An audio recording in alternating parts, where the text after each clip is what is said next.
नमस्कार, MTech solution मध्ये आपल्या सर्वांचे स्वागत आहे। आज आपण पाहणार आहोत की लॅपटॉप अपग्रेड कसा करावायचा।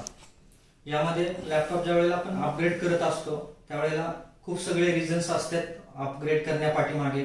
आजचा जो आपलं रिझन आहे ते मेन रिझन आहे की लॅपटॉप हा ऑपरेटिंग सिस्टीम फ्रेश इन्स्टॉल केली तरी तो काय होत आहे, स्लो होत आहे।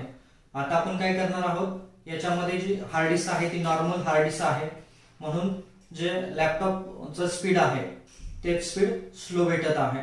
तर याला आपण एसएसडी मध्ये अपग्रेड करणार आहोत, जेणेकरून जे लॅपटॉपचं स्पीड आहे ते स्पीड काय झालं पाहिजे, फास्ट आपल्याला भेटलं पाहिजे। तर त्याच्यासाठी आपल्याला हा जो लॅपटॉप दुरुस्तीचा जो आपण आता व्हिडिओ पाहणार आहोत, अशा पद्धतीची डिटेल माहिती पाहिजे असेल तर तुम्ही काय करू शकता, आपला जो कॉम्प्युटर दुरुस्तीचा कोर्स आहे तो कोर्स तुम्ही जॉईन करू शकता। या व्हिडिओच्या डिस्क्रिप्शन मध्ये आपण कोर्सची लिंक दिलेली आहे, तिथे जाऊन आपण तो कोर्स काय करू शकता, खरेदी करू शकता। तर आज आपण सुरुवात करूया, क्षणाचाही विलंब न करता आपला जो लॅपटॉप अपग्रेड करायचा आहे त्या प्रोसेसला। तुम्हाला समोर जो लॅपटॉप दिसत आहे तो आहे डेल इन्स्पिरॉन 3000 सिरीजचा। या लॅपटॉपला काय करायचं आहे, आपल्याला अपग्रेड करावायचा आहे। त्यासाठी तुम्हाला काय कोणकोणत्या गोष्टींची आवश्यकता आहे, तर तुमच्याकडे चांगल्या पद्धतीचा स्क्रू ड्रायव्हर असणं गरजेचं आहे आणि लॅपटॉप ओपनर असणं ही गरजेचं आहे। समजा लॅपटॉप ओपनर नसेल तर तुमच्याकडे एखादं एटीएम कार्ड असेल किंवा अशा पद्धतीचं कोणतंही कार्ड असेल तरी तुम्ही काय करू शकता, व्यवस्थित लॅपटॉप ओपन करू शकता। याची काय गरज पडते, तर लॅपटॉपचा आपला जो हा बॅक कव्हर आहे तो बॅक कव्हर व्यवस्थित ओपन करण्यासाठी आपल्याला लॅपटॉप ओपनर किंवा एटीएम कार्डची गरज असते। तर आपण काय करूया, या स्क्रू ड्रायव्हरने जे स्क्रू आहेत पाठीमागचे ते व्यवस्थित स्क्रू स्लिप न होता काय करायचे आहेत, ओपन करून घ्यायचे आहेत। हे ओपन स्क्रू करत असताना कोणताही स्क्रू स्लिप होणार नाही याची काळजी घ्यायची आहे। आता हे आपण काय केलेले आहे, अगोदरच सगळे स्क्रू काढून घेतलेले आहे की आपला जो व्हिडिओ आहे तो जास्त लेंदी न व्हावा यासाठी।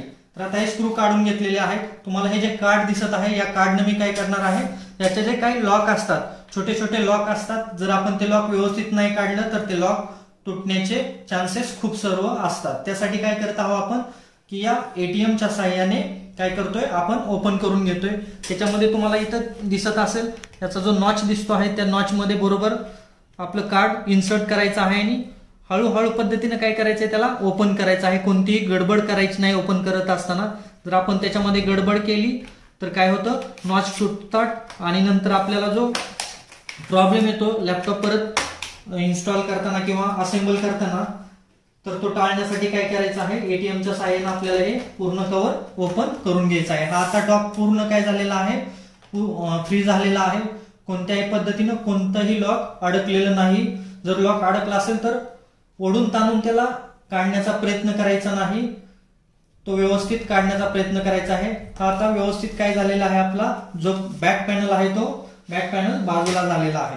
आता आपल्याला काय करायचं आहे की आपल्याला हार्ड डिस्क मागवायची असेल तर हार्ड डिस्क कशा पद्धतीची मागवायची, तर त्याच्यामध्ये आपल्याला जो पोर्ट अवेलेबल आहे तो आपण नेटवरूनही सर्च करू शकता लॅपटॉपचं मॉडेल टाकून, किंवा लॅपटॉप खोलल्यानंतरही तुम्हाला काय पाहता येतं की त्याच्यामध्ये आपल्याला ऑलरेडी एसएसडी जर अपग्रेड करायचे असेल तर त्यासाठी पोर्ट दिलेला आहे का। जे आताचे जे नवीन लॅपटॉप आलेले आहेत त्या लॅपटॉपमध्ये एसएसडी लावण्यासाठी काय केलेला असतो, पोर्ट हा दिलेला आहे, पण तरी पण आपण चेक करून घ्यायचा आहे की त्याच्यामध्ये पोर्ट अवेलेबल आहे का। आता तुम्हाला इथं जो दिसतो आहे तो एसएसडी पोर्ट दिसतो आहे आणि हा जो पोर्ट आहे तो M.2 चा पोर्ट आहे।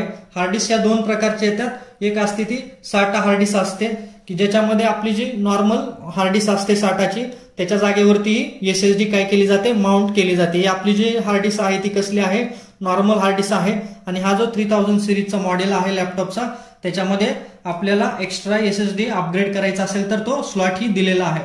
त्यामुळे आपली जी पहिली ओरिजिनल हार्ड डिस्क आहे ज्याच्यामध्ये ऑपरेटिंग सिस्टीम आहे ती हार्ड डिस्क आपण तशीच ठेवू शकतो आणि नवीन एसएसडी मागवून काय करू शकतो, लॅपटॉप अपग्रेड करू शकतो। आता आपण काय करणार आहोत या केसमध्ये, तर ही जी नॉर्मल हार्ड डिस्क आहे ती पूर्ण आपण बाजूला करून एकच हार्ड डिस्क ठेवणार आहे की ज्याच्यामध्ये काय करणार आहोत की आपली ऑपरेटिंग सिस्टीम आणि डेटाही त्याच्यामध्येच राहील असे। हे तुम्हाला दिसत आहे ही ईव्हीएम ची हार्ड डिस्क आहे, ती ईव्हीएम ची हार्ड डिस्क काय करणार आहोत आपण ओपन करून ही जी नॉर्मल हार्ड डिस्क आहे त्याच्याऐवजी SSD आपण इन्स्टॉल करणार आहोत. आणि इन्स्टॉल केल्यानंतर जे हार्ड डिस्क आहे त्याच्या स्क्रू ही या ठिकाणी व्यवस्थित लावून घ्यायचे आहेत. आता मी काय करतोय, ही जी नॉर्मल हार्ड डिस्क आहे तिला नॉर्मल हार्ड डिस्कला काढून बाजूला घेतो आहे. ही बाजूला घेतल्यानंतर आपण काय करणार आहोत की आपली आत्ताची जी आपण ओपन केलेली SSD आहे ती SSD त्यामध्ये व्यवस्थित फिट करून घेणार आहोत. तर त्याच्यामध्ये आणखीन स्क्रू कुठं लावलेले आहेत का चेक करायचे आहेत. कोणत्याही पद्धतीनं जोरात ही हार्ड डिस्क काय करायची आहे, ओढायची नाही.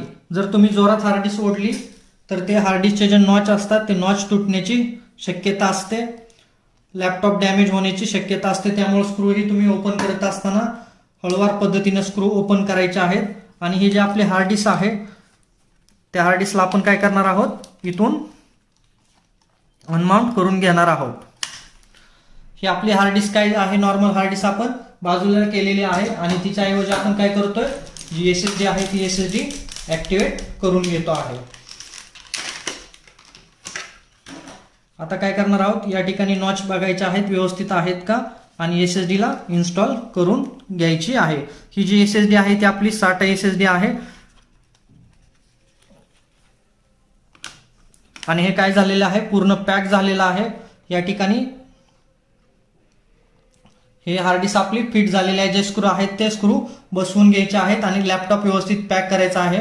लॅपटॉप पॅक झाल्यानंतर आपल्याला बुटेबल पेन ड्राईव्ह काय करायचं आहे, आपला जो लॅपटॉप आहे त्याच्यामध्ये आपल्याला जे हवे आहे ती ऑपरेटिंग सिस्टीम इन्स्टॉल करून घ्यावायची आहे. जर तुम्हाला हा व्हिडिओ आवडला तर व्हिडिओला लाईक, सबस्क्राईब आणि शेअर करा. बेल आयकॉनला क्लिक करा म्हणजे तुम्हाला असेच नवनवीन व्हिडिओ पाहायला भेटतील. धन्यवाद.